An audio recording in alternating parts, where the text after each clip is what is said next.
भासी बात है।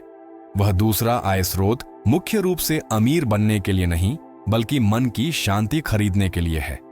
यह जानने के लिए कि कोई भी बॉस, कंपनी या उद्योग का निर्णय तुम्हारे वित्तीय भविष्य को पूरी तरह से नष्ट नहीं कर सकता। वह दूसरा स्रोत तुम्हारा वास्तविक वित्तीय स्वतंत्रता का पहला कदम है। लेकिन कई आय स्रोतों के साथ भी एक और जाल है जो साल दर साल तुम्हारा धन चुपचाप खा सकता है। यह पूरी तरह कानूनी है, व्यापक रूप से स्वीकृत है और शायद तुम्हारे साथ भी हो रहा है। और सबसे बुरी बात, अधिकांश अमेरिकियों को यह सामान्य लगता है। ट्रैप नंबर 3, उच्च ब्याज वाला कर्ज, धन का परजीवी। मैं तुमसे एक सवाल पूछता हूं, क्या आपने कभी क्रेडिट कार्ड पर न्यूनतम भुगतान किया है और महसूस किया है कि बैलेंस शायद ही घटा? यह संयोग नहीं है, यह उच्च ब्याज वाले कर्ज का डिजाइन है जो चुपचाप आपके भविष्य के आप से धन निकालता है। पारंपरिक यहूदी वित्तीय नैतिकता में अत्यधिक ब्याज लेना, खासकर जरूरतमंद व्यक्ति पर, गहरा अनैतिक माना जाता था, क्योंकि बिना स्पष्ट निकास मार्ग वाला कर्ज आरण नहीं, बंदीगिरी है। और आज के क्रेडिट कार्ड कंपनियां वे ब्याज दरें लेती हैं जो, और हां, प्रो बफेट HQ चैनल को सब्सक्राइब ना भूलें। यहां आपको वास्तविक धन निर्माण की सच्ची ज्ञान प्राप्त होगी। कुछ दशक पहले जिन्हें बिल्कुल आउटरेजियस माना जाता था, आज जब आप इसे स्पष्ट रूप से देखते हैं तो गणित चौंका देने वाला है। 22% ब्याज दर पर 10,000 रुपये क्रेडिट कार्ड बैलेंस का मतलब है कि आपको सालाना 2,400 रुपये सिर्फ अपनी जगह पर बने रहने के लिए चुकाने पड़ते हैं। 5 सालों में आप प्रिंसिपल में 1 पैसा भी कम किए बिना 12,000 रुपये चुकाएंगे। यह वही 12,000 रुपये हैं जिन्हें उस समय में S&P 500 इंडेक्स फंड में निवेश किया जा सकता था और संभवतः उस समय में 2 गुना हो सकता था, बजाय इसके कि वे ब्याज भुगतानों में गायब हो जाएं। इसका समाधान अपराध बोध या शर्मिंदगी नहीं है, बल्कि एक स्पष्ट योजना है।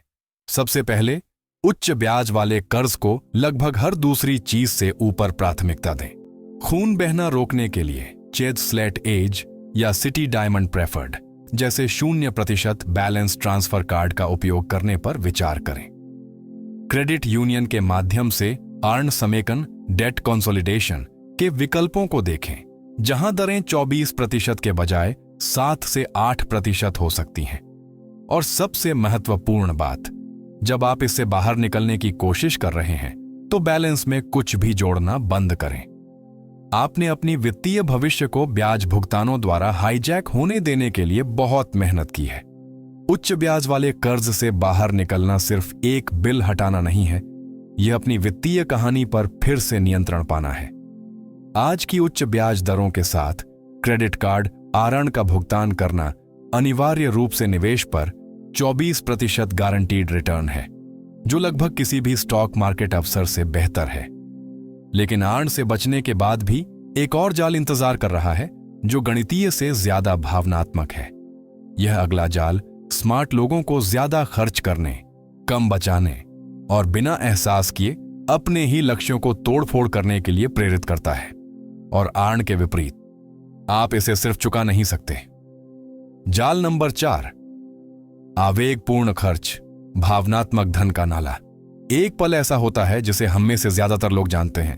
आप रात के खाने के बाद अमेज़न ब्राउज कर रहे होते हैं या मंगलवार रात को टारगेट से गुजर रहे होते हैं और आप कुछ खरीदते हैं, इसलिए नहीं कि आपको उसकी जरूरत है, बल्कि इसलिए कि उस पल में अच्छा महसूस होता है।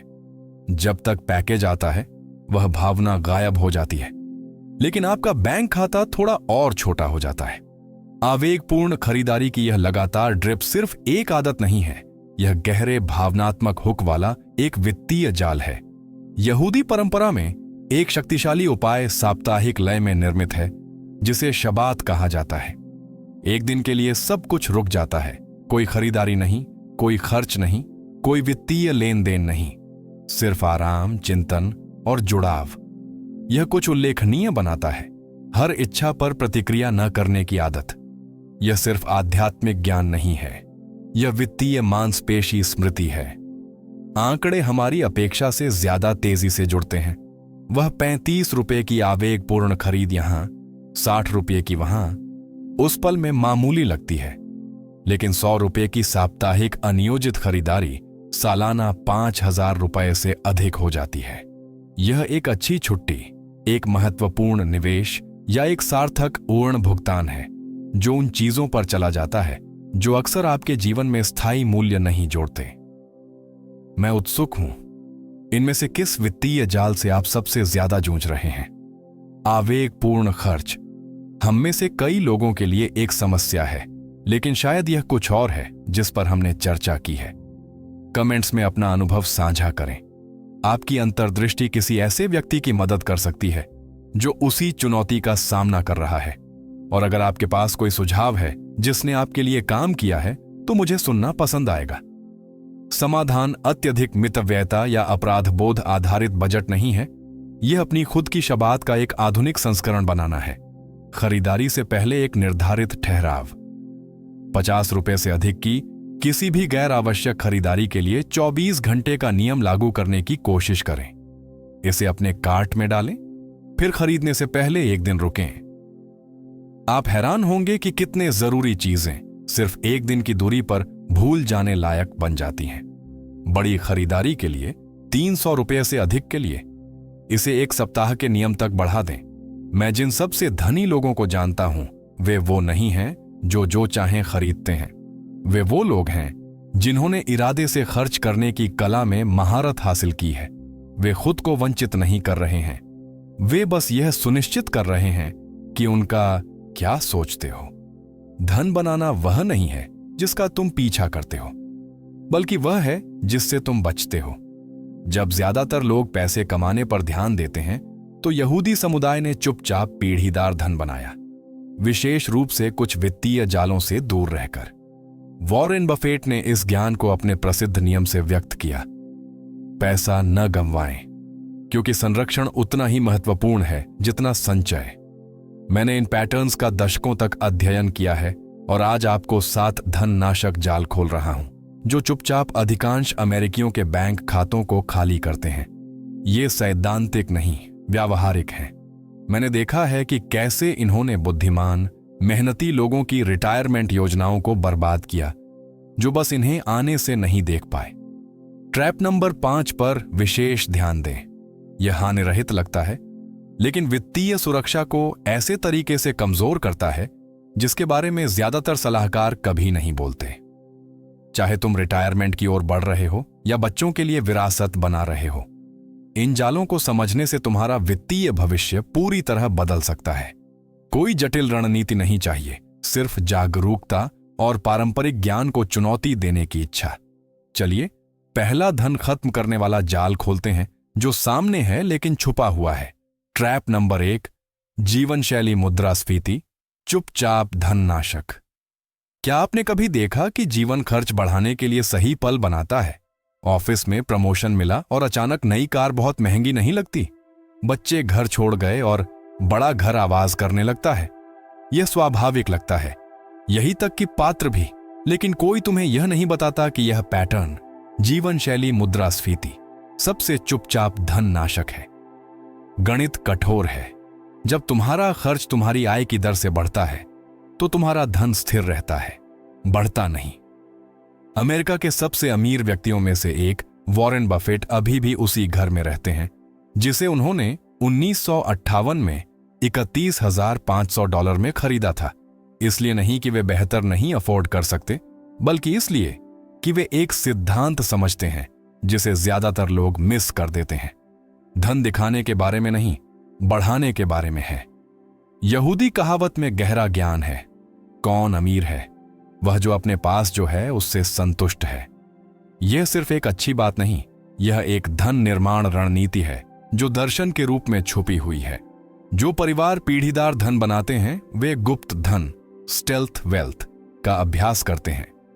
वे बहुत ज्यादा खरीद सकते हैं, लेकिन जानबूझकर हर आय वृद्धि के साथ अपनी जीवन शैली अपग्रेड नहीं करते। समाधान है, जीवन शैली कैप लागू करें। तय करें कि कौन सा सुख स्तर वास्तविक रूप से आपको खुश करता है, फिर उस पर अपने खर्च को सीमित कर दें। अगर आप 8,000 रुपये महीने पर रहकर सहज हैं तो 12,000 रुपये कमाते समय भी वहीं रहें। फर्क वास्तव में निवेश में चला जाए, जैसे वीओ ईटीएफ, रियल एस्टेट या रिटायरमेंट अकाउंट्स। यह सरल रणनीति ने लॉटरी टिकट से ज्यादा मिलियनेयर बनाए हैं। सबसे हैरान करने वाली बात, $1,00,000 से ज्यादा कमाने वाले घरों में भी आधे से ज्यादा लोग पेपर चेक से पेपर चेक रहते हैं। धन बनाने वाली चीज आय नहीं, बल्कि आय और खर्च के बीच का अंतर है, और यह अंतर तुम्हारे नियंत्रण में है, चाहे तुम कितना भी कमा रहे हो। लेकिन क्या मैं तुम्हें बताऊं कि एक और खतरनाक जाल है जो सबसे अनुशासित बचतकर्ताओं को भी धमकाता है और दशकों की सावधानीपूर्वक योजना को एक रात में उलट सकता है। यह एक कमजोरी है जिसके बारे में ज्यादातर वित्तीय सलाहकार तब तक नहीं बताते जब तक कि यह बहुत देर न हो जाए। ट्रैप नंबर 2, एक आय स्रोत, सब अंडे एक टोकरी में। क्या तुम्हें वह समय याद है जब तुम्हारा पूरा वित्तीय जीवन एक ही पेस्क के ऊपर निर्भर था? शायद तुम्हारी कॉर्पोरेट नौकरी या तुम्हारे पति पत्नी का वेतन जब तुम बच्चों का पालन कर रहे थे। और जब वह पेस्क बंद हो गया तो सब कुछ बंद हो गया। एक ही आय स्रोत पर निर्भरता सिर्फ जोखिम भरी नहीं, यह एक जाल है जिसने असंख्य वित्तीय रूप से जिम्मेदार लोगों को नीचे गिरा दिया है। यहूदी परंपरा सदियों से इस सिद्धांत को समझती आई है। तालमुड में सलाह है कि एक व्यक्ति को अपना पैसा हमेशा 3 भागों में बांटना चाहिए, एक भूमि के लिए, एक व्यवसाय के लिए और एक आरक्षित रखने के लिए। यह प्राचीन विविधीकरण ज्ञान है जो आधुनिक पोर्टफोलियो थ्योरी से लगभग 1500 साल पहले था, क्योंकि वे वित्तीय जीनियस नहीं थे बल्कि एक मूल सत्य को समझते थे। जो कुछ भी एक स्रोत पर निर्भर होता है वह स्वाभाविक रूप से कमजोर होता है। मैंने बहुत सारे पेशेवरों से मिला है जिनके 30 साल के करियर को उनकी 50 की उम्र में एक लेऑफ से मिटा दिया गया। इसलिए नहीं कि उन्होंने बचत नहीं की थी, बल्कि इसलिए कि उनकी पूरी पहचान और आय रणनीति एक कंपनी, एक उद्योग, एक स्रोत से जुड़ी थी। 2008 में लेहमैन ब्रदर्स के पतन के समय कंपनी के स्टॉक में लाखों रुपए लगाए हुए कर्मचारी भी शुरू करने पर मजबूर हुए। उनकी गलती संपत्ति की कमी नहीं थी, बल्कि उन संपत्तियों का केंद्रीकरण था। रुको, मुझे पूछना है, क्या यह आपको मदद कर रहा है? अगर ये वित्तीय जाल आपको लग रहे हैं तो कमेंट्स में यह आंख खोलने वाला है लिखने का थोड़ा समय निकालें। आपकी प्रतिक्रिया मुझे ऐसी अधिक सामग्री बनाने में मदद करती है जो आपको रातों रात जागने वाली असली वित्तीय चिंताओं का समाधान करती है। अब चलते हैं आगे। समाधान यह नहीं है कि आप नौकरी छोड़कर 10 व्यवसाय शुरू करें, बल्कि यह है कि आप छोटे भी हों लेकिन बैकअप आय स्रोत बनाएं। जैसे 1000 रुपये महीने का रेंटल प्रॉपर्टी, अपनी व्यावसायिक एक्सपर्टाइज से कंसल्टिंग साइड गिग, VYM या SCHD से 500 रुपये महीने के लाभांश या एक छोटा ऑनलाइन व्यवसाय। आकार कोई फर्क नहीं पड़ता जितना कि अलगाव का। हर स्रोत दूसरे की विफलता के खिलाफ सुरक्षा है। यहां विरोधा पैसा उसी चीज पर जाए जो उनके लिए वास्तव में मायने रखती है। जब खर्च प्रतिक्रियाशील होने के बजाय जानबूझकर होता है तो आपकी वित्तीय शक्ति कई गुना बढ़ जाती है। लेकिन क्या होगा अगर मैं आपसे कहूं कि सबसे अनुशासित वित्तीय आदतें भी किसी ऐसी चीज से कमजोर हो सकती हैं जो ज्यादा मौलिक है? अगला जाल यह नहीं है कि आप अपने पैसे के साथ क्या करते हैं, यह इस बारे में है कि आप किसके साथ करते हैं। जाल नंबर 5, कमजोर सामुदायिक संबंध, एकल वित्त जाल। मुझसे कुछ असली पूछो। क्या आपने कभी ऐसा महसूस किया है कि आपकी दुनिया में वित्तीय बोझ सिर्फ आप ही उठा रहे हैं? जैसे हर फैसला, हर बिल, हर आपात स्थिति सीधे आपके कंधों पर आती है। यह अलगाव सिर्फ थकाऊ नहीं है, यह वित्तीय रूप से खतरनाक है, क्योंकि संकट और अवसर दोनों में कोई वित्तीय जनजाति न होना कवच के बिना लड़ाई में जाने जैसा है। यहूदी संस्कृति में एक गहरी जड़ें जमाई हुई अवधारणा है जिसे कहिला, खुया एलहच कहा जाता है, समुदाय। लेकिन सिर्फ नाम में नहीं, यह व्यावहारिक है। परिवार एक दूसरे को व्यवसाय शुरू करने में मदद करते हैं, ज्ञान और कनेक्शन साझा संसाधन हैं। बच्चे परामर्श, सहयोग और समर्थन को सामान्य के रूप में देखते हुए बड़े होते हैं। यह सामुदायिक दृष्टिकोण सिर्फ भावनात्मक आराम नहीं है, यह एक मूर्त आर्थिक लाभ है जिसने यहूदी परिवारों को सदियों की प्रतिकूलताओं में भी फलने फूलने में मदद की है। मैंने 50 और 60 के दशक में बहुत से सफल पेशेवरों से मुलाकात की है जिन्होंने वित्तीय रूप से सब कुछ सही किया है, फिर भी वे हमेशा कमजोर महसूस करते हैं, क्योंकि वित्तीय चौराहे पर सलाह, दृष्टिकोण या मदद के लिए उनके पास कोई नहीं है। यह अलगाव छूटे हुए अवसरों, महंगी गलतियों और अनावश्यक तनाव की ओर ले जाता है, जिसे कोई निवेश रणनीति ठीक नहीं कर सकती। समाधान कोई कंट्री क्लब ज्वाइन करना या अजीब नेटवर्किंग करना नहीं है, यह जानबूझकर फिर से जुड़ना है। एक निवेश समूह में शामिल हों जहां वास्तविक धन चर्चाएं खुले तौर पर होती हैं। अपने समान वित्तीय चुनौतियों का सामना कर रहे साथियों का एक मास्टरमाइंड समूह ढूंढें। यहां तक कि एक ऐसे व्यक्ति से जुड़ना जो आपसे एक दशक आगे है, वित्तीय रूप से अमूल्य दृष्टिकोण प्रदान कर सकता है जो कोई YouTube वीडियो या किताब नहीं दे सकती। सबसे मजबूत वित्तीय रणनीतियों को अकेले लागू नहीं किया जाता है, उन्हें बातचीत, चुनौती और साझा ज्ञान के माध्यम से परिष्कृत किया जाता है। जैसा कि पुरानी कहावत है, अगर आप तेजी से जाना चाहते हैं तो अकेले जाएं, अगर आप दूर तक जाना चाहते हैं तो साथ जाएं। आपकी वित्तीय यात्रा अकेले यात्रा करने के लिए नहीं है, लेकिन अपने आसपास एक मजबूत समुदाय होने के बावजूद भी एक और सूक्ष्म जाल है जो आपको अभी भी रोक सकता है। यह इस बारे में नहीं है कि आप क्या गलत कर रहे हैं, यह इस बारे में है कि आप पूरी तरह से क्या टाल रहे होंगे। जाल नंबर 6, वित्तीय शिक्षा से बचना, ज्ञान का अंतर। ईमानदारी से कहें, एक निश्चित उम्र में पैसे के बारे में कुछ नया सीखना असहज महसूस हो सकता है। शायद आपको लगता है कि आपको पहले से ही पता होना चाहिए, शायद आप अपने वास्तविक आंकड़ों को देखने से डरते हैं, या शायद आपको लगता है क्या फायदा, अब बहुत देर हो चुकी है। यह आवाज सच्चाई नहीं है, यह जाल है।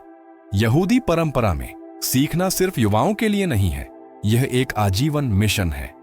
तालमुद में एक कहावत है, मैंने अपने शिक्षकों से बहुत कुछ सीखा, अपने सहकर्मियों से और भी ज्यादा, लेकिन अपने छात्रों से सबसे ज्यादा। अनुवाद, जिस क्षण आप सीखना बंद करते हैं, आप बढ़ना बंद कर देते हैं, वित्तीय रूप से और अन्यथा। मैं जिन कुछ सबसे धनी लोगों को जानता हूं, वे 60 और 70 के दशक में हैं और फिर भी वित्तीय किताबें पढ़ते हैं, पाठ्यक्रम लेते हैं और जिज्ञासु रहते हैं। लोग ठीक से निवेश क्यों नहीं करते, निष्क्रिय आय क्यों नहीं बनाते, या सेवानिवृत्ति की योजना क्यों नहीं बनाते? इसका प्राथमिक कारण पैसे की कमी नहीं है, बल्कि स्पष्टता की कमी है, और स्पष्टता केवल शिक्षा के माध्यम से आती है। आपको फाइनेंस डिग्री की जरूरत नहीं है, आपको अपनी भाषा में, अपनी गति से, अपने जीवन स्तर के लिए सिखाए जाने वाले मूल बातों की जरूरत है।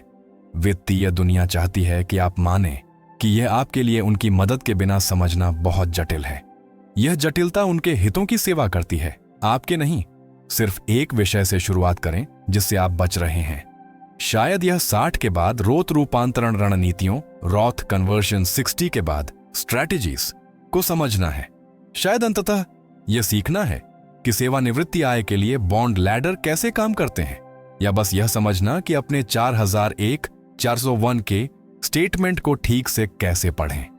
मॉर्गन हॉसेल द्वारा द साइकोलॉजी ऑफ मनी जैसी किताब चुनें, अपने विषय पर एक विशिष्ट YouTube श्रृंखला देखें, और इसके लिए हमारे चैनल प्रो बफेट HQ को सब्सक्राइब करना न भूलें, या एक शुल्क आधारित वित्तीय सलाहकार के साथ परामर्श शेड्यूल करें जो सिर्फ बेचने के बजाय सिखाता है। आपके द्वारा प्राप्त किया गया वित्तीय ज्ञान का हर टुकड़ा आपके जीवन में एक कम डर है। आपके द्वारा समझा गया हर कॉन्सेप्ट किसी ऐसे व्यक्ति के लिए एक कम अवसर है जो आपकी अज्ञानता का फायदा उठा सकता है। मैं जिन सबसे स्मार्ट वित्तीय दिमागों को जानता हूं, वे हमेशा सबसे जटिल रणनीतियों वाले नहीं होते हैं। वे वो होते हैं जो 70 साल की उम्र में भी सवाल पूछ रहे होते हैं, और जानते हैं क्या, यह उन्हें आजाद बनाता है। लेकिन एक आखिरी जाल है जो सबसे वित्तीय रूप से शिक्षित लोगों को भी पकड़ लेता है। यह उदार दिखता है, यह सही महसूस होता है, लेकिन यह चुपचाप आपके द्वारा किए गए सब कुछ को पटरी से उतार सकता है, अक्सर सर्वोत्तम इरादों के साथ। जाल नंबर 7, विरासत योजना को अनदेखा करना, जब अच्छे इरादे गलत हो जाते हैं। आइए कुछ ऐसी बात करें जिससे ज्यादातर लोग बचते हैं, इसलिए नहीं कि यह जटिल है, बल्कि इसलिए कि यह भारी महसूस होता है। आपके पैसे, आपके घर, आपके निवेश का क्या होता है जब आप यहां नहीं होते? अगर आपके पास एक स्पष्ट विरासत योजना नहीं है तो सरकार आपके लिए फैसला करती है। आपके बच्चे लड़ सकते हैं, आपके मूल्य गायब हो सकते हैं, और आपने जिसके लिए काम किया वह महीनों में ही अनडन हो सकता है। यहूदी परंपरा में विरासत सिर्फ एक दस्तावेज नहीं है, यह एक कर्तव्य है, एक अवधारणा है जिसे त्जेदाकाह TSDKH कहा जाता है, जिसका अक्सर दान के रूप में अनुवाद किया जाता है, लेकिन इसका वास्तविक अर्थ न्याय है। इसका तात्पर्य है कि आपके चले जाने के बाद भी आपका पैसा अच्छा काम करना जारी रखना चाहिए, और आपके परिवार को पता होना चाहिए कि आपके लिए क्या मायने रखता था। सिर्फ यह नहीं कि आपके पास क्या था, बल्कि आप क्या मानते थे। आंकड़े चौंकाने वाले हैं। 60% से अधिक अमेरिकियों के पास वसीयत नहीं है, और कई जिनके पास है वे जीवन बदलने के साथ उसे कभी अपडेट नहीं करते। इसका मतलब है कि संपत्ति फ्रीज हो जाती है, परिवार बंट जाते हैं, और शांति बनाने के बजाय आपका पैसा समस्याएं पैदा करता है। मैंने भाई बहनों को देखा है जो माता पिता की संपत्ति पर झगड़ने के बाद फिर कभी नहीं बोले।